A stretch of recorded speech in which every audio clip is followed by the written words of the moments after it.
Hey, welcome to the channel. If you like stories where humanity refuses to kneel, subscribe and stay with us. Let's begin. The distress beacon had been silent for 3 years. When the Krell expeditionary fleet finally breached the station's outer hull, they expected corpses, maybe scavengers. What they found was breathing. Commander Thexval watched through his visor as his soldiers swept the darkened corridors of Outpost Meridian. Human construction, primitive metals, air that tasted like rust and desperation. Scans show biological activity, his tactical officer hissed. But the readings are wrong. Thexval's mandibles clicked in amusement. The humans had abandoned this rock during the Purge Wars when the Krell ascendancy demonstrated what real power looked like. 12 colonies burned in 6 days. The primates scattered like vermin before fire. Survivors? Thexval asked. Unclear. The life signs don't match human baselines. Heart rate is too slow. Metabolic activity is... The lights died. Emergency crimson flooded the corridors, and in that red darkness something moved. Private Sekthar was the first to die. He'd been checking a sealed compartment when the wall simply opened. Not a door.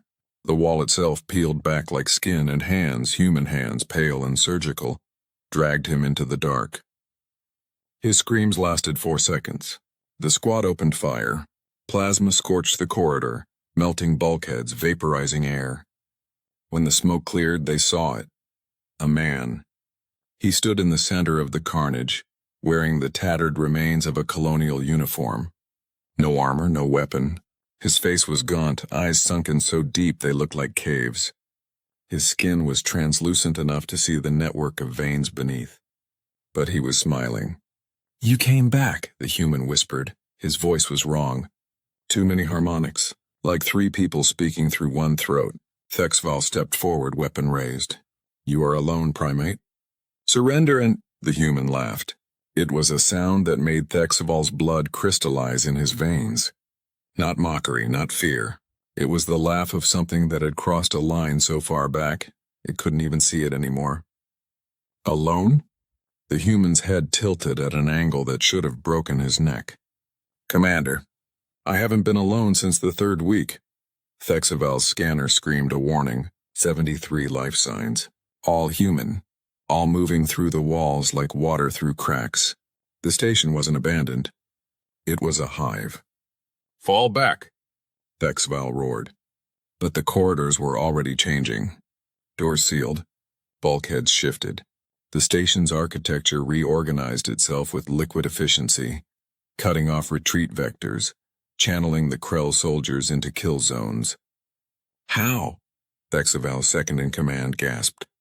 The station's AI was dead. We confirmed it. The gaunt human stepped closer, moving through plasma fire like it was rain. Burns appeared on his skin, blackening flesh, but he didn't stop. Didn't even slow. "The AI is dead," the human said softly. "We're using something older." Through the transparent sections of bulkhead, Thexval saw them. Dozens of humans integrated into the station's infrastructure. Not interfaced, integrated. Neural tissue fused with data cables, spinal columns merged with support beams. They weren't controlling the station. They were the station. "You're abominations," Thexval breathed.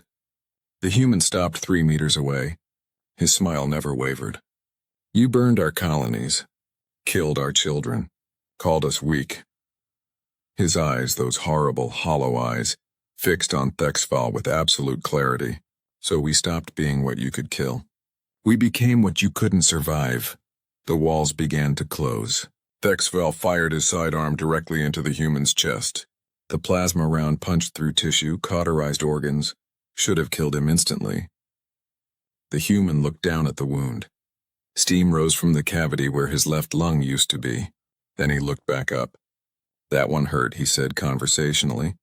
"But pain is just information now, and we've learned to interpret it differently." Behind him in the red darkness, dozens more emerged from the walls. Each one was a monument to survival through transformation. Some had replaced limbs with station components. Others had shed so much humanity they looked like anatomical diagrams wrapped in skin. But their eyes, Their eyes still held that uniquely human fire. "Your ship is already compromised," the gaunt man said. "We went aboard while you were boarding us. That's the thing about being underestimated, Commander." He stepped closer, close enough that Thexvel could smell the copper and ozone. "You never see us coming until we're already inside." The emergency lights flickered. When they steadied, the humans were gone, but Thexvel could hear them in the walls, moving, whispering, spreading through his ship like an infection with purpose.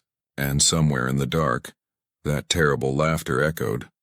The Krell flagship Ascendant Claw had been silent for 47 minutes.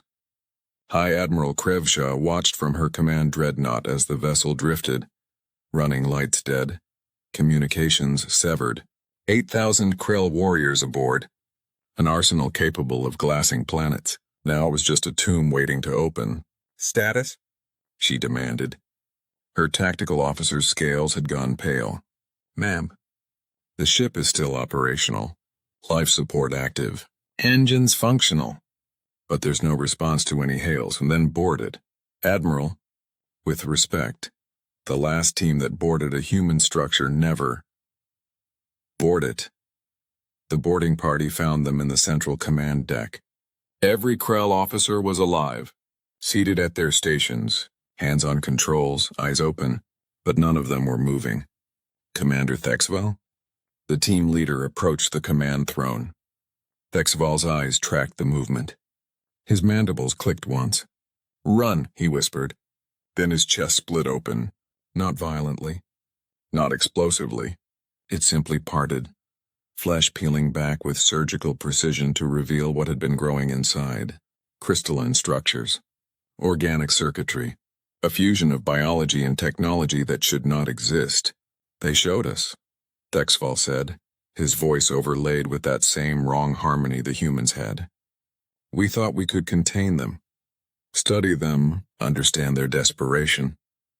The other Krell officers began to stand.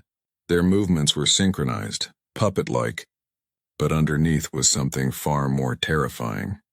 Intelligence. Purpose. "But you can't contain evolution." "Admiral." Thexvel's head turned toward the view screen, toward Krevsh's distant dreadnought. "You can only become part of it, or be replaced by it." The boarding team opened fire. It didn't matter. Krevshaw watched the flagship come back online. Every system activated simultaneously, weapons charged, engines flared. But the ship didn't attack. It simply transmitted. A human face filled her view screen, the same gaunt figure from the outpost. But now his image was cleaner, sharper, like he'd had time to refine his presentation. "Admiral," he said politely. "Thank you for the ship." Krevshaw's frill expanded in rage. We dare a great deal." His smile was gentle, almost sad.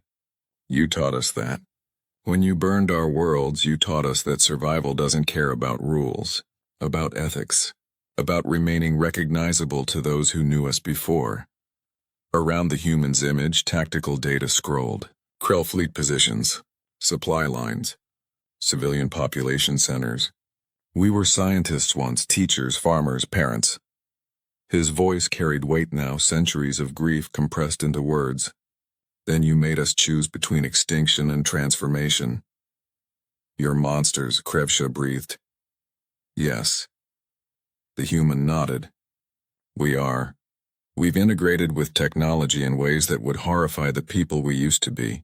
We've sacrificed our bodies, our comfort, our very definition of human." His eyes hardened. "But we're alive. And we remember." The infected flagship fired, not at Krevshaw's dreadnought, at the Krell supply convoy 6,000 kilometers away. Precision strikes. Surgical. The kind of targeting that required intimate knowledge of Krell ship design. The kind of knowledge you'd only have if you'd been inside their systems, inside their minds. "How long?" Krevshaw demanded. "How long have you been infiltrating us?" The human smile widened. "Since the Purge Wars began. You thought you were fighting scattered colonies, individual outposts." Behind him, other humans appeared in the transmission, each one a different degree of transformation. some barely recognizable, others still heartbreakingly human beneath the augmentation. But every outpost you boarded, every human ship you captured, every prisoner you took for interrogation. The gaunt man leaned forward. We were learning you, downloading your tactics, your biology, your arrogance. You see, Admiral, we're social creatures. We share information, share resources. His expression turned cold. Share suffering. The view screen split. Dozens of Krell vessels all across their empire, showing the same infection spreading. Krell soldiers standing with that same hollow efficiency. Human survivors emerging from the structures they'd literally grown into. You wanted to exterminate us, the human said softly. So we did something worse than survive. We evolved.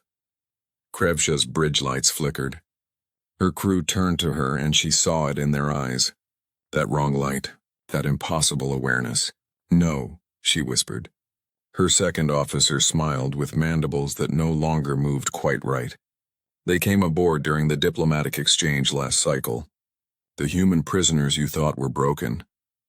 They weren't broken, her tactical officer added, voice harmonizing with frequencies that made Krevsha's blood sing with dread. They were seeds. The gaunt human on the view screen watched her realization bloom into horror. The Purge Wars are over, Admiral. You won. You killed billions of humans, destroyed our civilization, proved your superiority. He paused. But you left survivors, and survivors do what they must to ensure it never happens again. Krevsha reached for her sidearm. Her hand wouldn't obey. Welcome to the next phase, the human said gently, where humanity doesn't ask for mercy, doesn't plead for peace. We simply become the nightmare that teaches the galaxy why genocide should terrify the one who attempts it. The view screen went dark, but in the reflection, Krevsha saw what was growing beneath her scales. And she understood. Everyone else saw weakness. Humanity saw a reason to fight harder.